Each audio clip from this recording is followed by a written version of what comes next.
The return of the king was foretold hundreds of years ago, and today that prophecy has come true, with me returning to Walmart Worker Stories Part 2, baby, let's go! So, this first story starts off with me showing up at work. I clock in, I go over to electronics where I work, and there are thousands, millions of customers even, just in electronics. It was a busy ass day. And this guy wanted to buy a big TV. Big, huge, 100, 200 inch TV. So he needs a cart so we can bring it out because obviously it's not going to fit in a shopping cart and the customers aren't allowed to use the other carts. They're called L carts. So me and my friend, we go back into the back rooms and we start looking around. We can't find shit. Normally, our department has 2 or 3 of those just kind of on standby. No, there's not a single L cart anywhere. We checked the entire fucking back room. Everywhere. We went to grocery, we went to, that's pretty much it. And finally, we just steal a cart from someone else, and we bring this guy's TV out. That guy was probably waiting there for a good 25 minutes. Now, thankfully, he was a nice customer, he understood, especially since he probably saw the hundreds of people in the store at that time. Now, the guy was nice, but he's also kind of an idiot. So basically, we get out front, it's me pushing the TV, his wife, him, that's it. And he decides, instead of walking to his car, which is in the parking lot, that we're just gonna stay there and he'll go get the car, bring it out front. I don't know what the fuck took this guy so long, but he was gone for like 15 minutes. And it takes maybe 5 minutes to walk to the other end of the parking lot. So I have no idea what he was doing. After he brought it, we put the TV in, he left, and I got to enjoy a nice 15 minutes outside. The only thing you want to do when you're in Walmart is leave Walmart. So it was pretty nice. Now, in our store in particular, we had everything locked up in electronics. We had the games, the phone cords, the cases, all the speakers, most of the internet stuff, anything remotely expensive, any PC, any monitor, pretty much everything. There's more locked up than there is unlocked. One of those is canned air. Not only do we have to lock it up, we have to lock it up behind the counter because there's such a drug use problem where people will come in, buy them just to huff them. Now this one guy, everyone knew him. This guy came in every week to buy a 4-pack of canned air.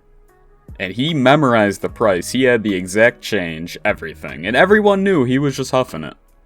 But we can't deny him.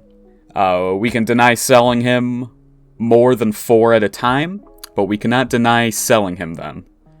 Because Walmart will fuck you up if you say no to a customer. They will break your knees and then probably just piss in your mouth or something. I don't know, I never did it. I was scared to.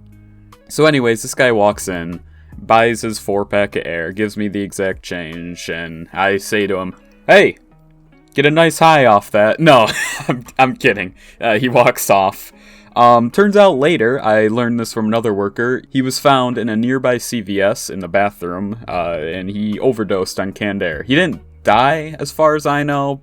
This next story, I wasn't actually working. I was coming to pick a friend up from work, because he was getting off. Now, this was right at, 10:50, and our store closed at 11 at this time.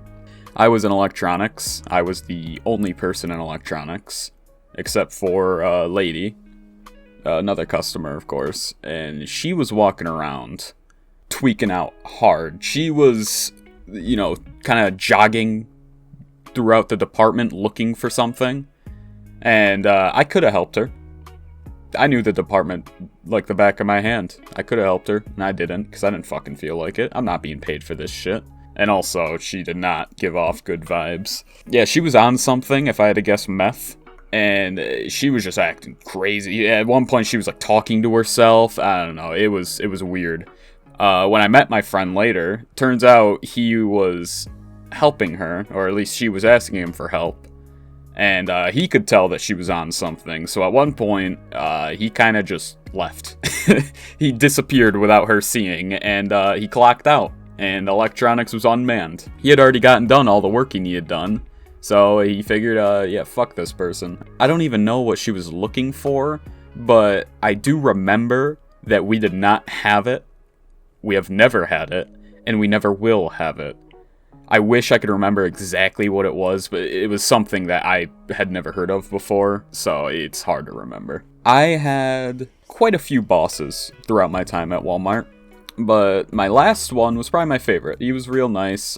He wasn't that old. He was pretty young, actually. Now, this guy he never denied a customer. The only time he denied customers is when he absolutely had to. Like when we were completely out of stock of something and he said, hey, we just don't have any. He was always helpful, even to the workers. And then one day, there was this lady who was freaking out because she drove from 2 hours away to get what she needed. We had people claiming bullshit all the time that they drove from, this far away to this Walmart, which is complete BS because there's like 10 other Walmarts within 20 minutes of us. So, you always know they're lying when they say that. But anyways, this girl, she said she came from probably 3 hours away. And my boss, after he thought she went away, he said, these customers, they come from Egypt, they come from Japan, they come from everywhere just to come here. Now, obviously, he was making fun of her. Now, what he didn't expect is for her to be about 2 aisles away and hear him. She was screaming.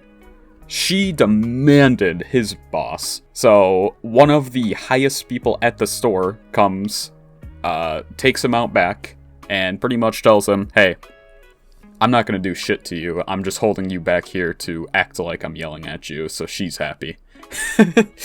I don't know if I said this in my last Walmart video, but if you are making a complaint to any type of manager, you are a clown. Nobody cares about customer complaints in Walmart. When I was a cashier, I had, I think, over like 15 complaints because I didn't talk enough. And I didn't even know about it until I left. People just don't give a shit when customers complain at Walmart. I think everyone who works there kind of understands how much of a shithole it is, so they just kind of, yeah, whatever. Who cares about their complaining? What are we going to do about it? We're not changing. Now, this last one is a big story. This is an entire trilogy of movies worth of stories. I like to call these the Rent-A-Center attacks. So, to start off, when I was very early working in electronics, probably my first month there, we had some guys in blue come in. Not like police, no, the Rent-A-Center employees. They wear blue shirts, apparently. A few guys come in, they wanted to buy just a ton of shit. So we did. A few days later, they came in to buy a ton more shit. Now, what they were looking for is consoles, pretty much any type of appliance or console. And they were willing to spend as much money as possible. We had a limit, 2 consoles of each kind per customer. So 2 Switches, 2 Xboxes, 2 PlayStations. Good luck though, because we had no PS5s. They bought them all. They bought our PS4s, our Xbox Ones, Switches, everything. And they rent them out at extremely ridiculous rates. You'd be better off buying the console instead of renting it for a week with how much they charge. But anyways, they came back after about a week after their first purchase, and they wanted to buy more. Now, we had a problem with this because we can't just sell everything to Rent-A-Center. We need to get them to the actual customers. So we told them, no, you can only have a few things. You can't have nearly as much as last time. So they were angry, but they dealt with it. Later that day, a guy comes in, big man, probably 6 feet tall, 400 pounds, and he comes up to the counter wearing a blue t-shirt and black pants. And I'm thinking in my head, something's up with this guy. Something's up. And he goes to one of my coworkers and he wants to buy a ton of consoles. Alarm bells start going off in my head. Who is this guy? Why does he want so many consoles? No one wants that many consoles. Who the fuck wants 2 Switches? Who wants 2 PlayStations? No one wants that many. I'm thinking something's wrong. We gotta do something here. Now, if you haven't figured it out already, he was a secret agent from Rent-A-Center. Now, actually, he claimed to be from a different Rent-A-Center in a different city an hour away. Yeah, my ass. Everyone saw straight through his bullshit. Everyone knew he just came from the Rent-A-Center down the road. He did not come from fucking an hour away. So we didn't sell him anything. Now, quite a time passed before we had any more Rent-A-Center sightings. Until this day, where about 4 Rent-A-Center employees came in to buy shit. Now, they did not just want consoles. They did not just want appliances. They pretty much wanted the whole fucking store. They had a shopping cart completely full of priceless items. By the way, the cheapest thing they got was the Switch for, what, $300? They had 1 normal shopping cart and 2 L carts completely full of stuff from our department, from housewares, everything. I was the one who got to ring them up. I don't know why we sold them all that stuff, but whatever. I'm just doing my job. The order came up to over $10,000. And they swiped the card, and boom, they're gone. And then the final sighting, as far as I know, Xbox Series X restocking day. We didn't have many of them, but we sure as hell had one today. It seems our day of reckoning has come. Multiple Rent-A-Center employees were standing, waiting in silent protest, because before I had showed up, we had denied them sale of an Xbox Series X. Now these workers, they had fire, they had rage in their eyes. I could see it. They wanted us dead. You want to know what they did? They didn't do jack shit. They left in disappointment. Maybe that was the end of the Rent-A-Center wars? Maybe. If I had to guess, they're preparing for a nationwide attack on all Walmart stores where they come in and buy every product we sell and then start renting out everything. They're going to be renting out food, electronics, hunting gear, pharmaceuticals. They're going to be renting out medicine. Now, it's just a theory that they're going to do this. But, again, when have my theories been wrong? And if you try to disprove me, I will remove your comment. If you enjoyed this video, you better like, subscribe, and comment, unless you're trying to disprove any theories I've made that have been wrong. Other than that, I hope you loved this video as much as I loved making it for you. Thank you, and goodbye.